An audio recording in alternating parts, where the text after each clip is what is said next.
Waktu kampanye tersisa 15 hari lagi dan tahapan pemilu akan memasuki masa tenang pada 11 Februari 2024. Namun publik diramaikan kembali oleh langkah politik Presiden Joko Widodo. Senin 22 Januari 2024, Jokowi mengacungkan 2 jari dari mobil kepresidenan saat melintas di Salatiga, Jawa Tengah.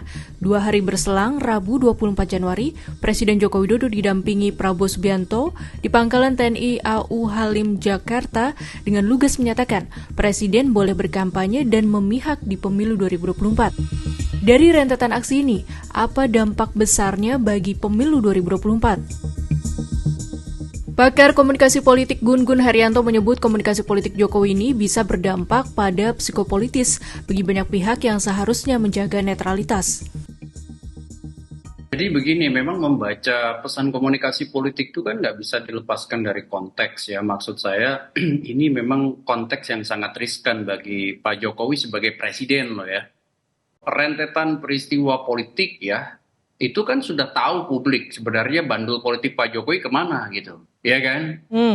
Kan sebenarnya kita udah bisa memberi tafsir dan masyarakat itu sudah, saya yakin ya sebagian besar di antara masyarakat tahu dan dalam banyak hal lah itu kemudian bisa memberi semacam pemaknaan langkah Pak Jokowi di kontestasi 2024 itu kemana gitu ya. Tetapi kemudian memang mengagetkan ketika posisi politik itu dipertegas dengan pernyataan publik. Itu aja yang kemudian menjadi bahan yang bahan kritik ya dari banyak pihak.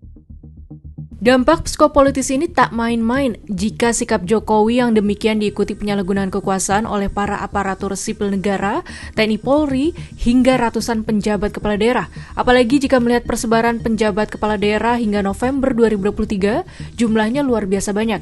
Dari total 38 provinsi terdapat 20 penjabat gubernur, 40 penjabat wali kota, dan 138 penjabat bupati. Artinya, potensi suara yang berada di bawah mereka mencapai 140.657.540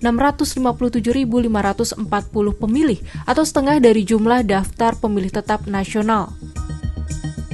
Kalau kondisinya sudah begini, masa depan pemilu 2024 sudah bisa ditebak. Profesor Emeritus Ilmu Politik Ohio State University R. William Liddell dalam artikel Opini Kompas 26 Januari yang berjudul Jangan Merusak Demokrasi, di akhir alinea menyebut, kemungkinan berikutnya yang bisa muncul adalah potensi penolakan hasil pemilu dan potensi terjadinya konflik pasca pemilu 2024.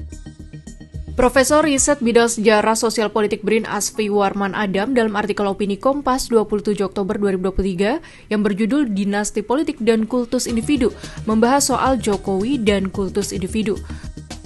Presiden Joko Widodo yang sudah memerintah 2 periode dan mengangkat lawan politiknya, Prabowo Subianto masuk dalam kabinet menyebabkan oposisi dan kritik lemah. Ditambah Jokowi terus berkeliling Indonesia meresmikan infrastruktur. Bahkan di sela-sela kunjungannya, ada tebak-tebak dengan hadiah sepeda. Hal ini membuat popularitasnya sangat tinggi. Pada saat itulah terbentuk kultus individu. Terjadi kultus individu bila rakyat memilih berdasarkan arahan atau petunjuk atau simbolis presiden.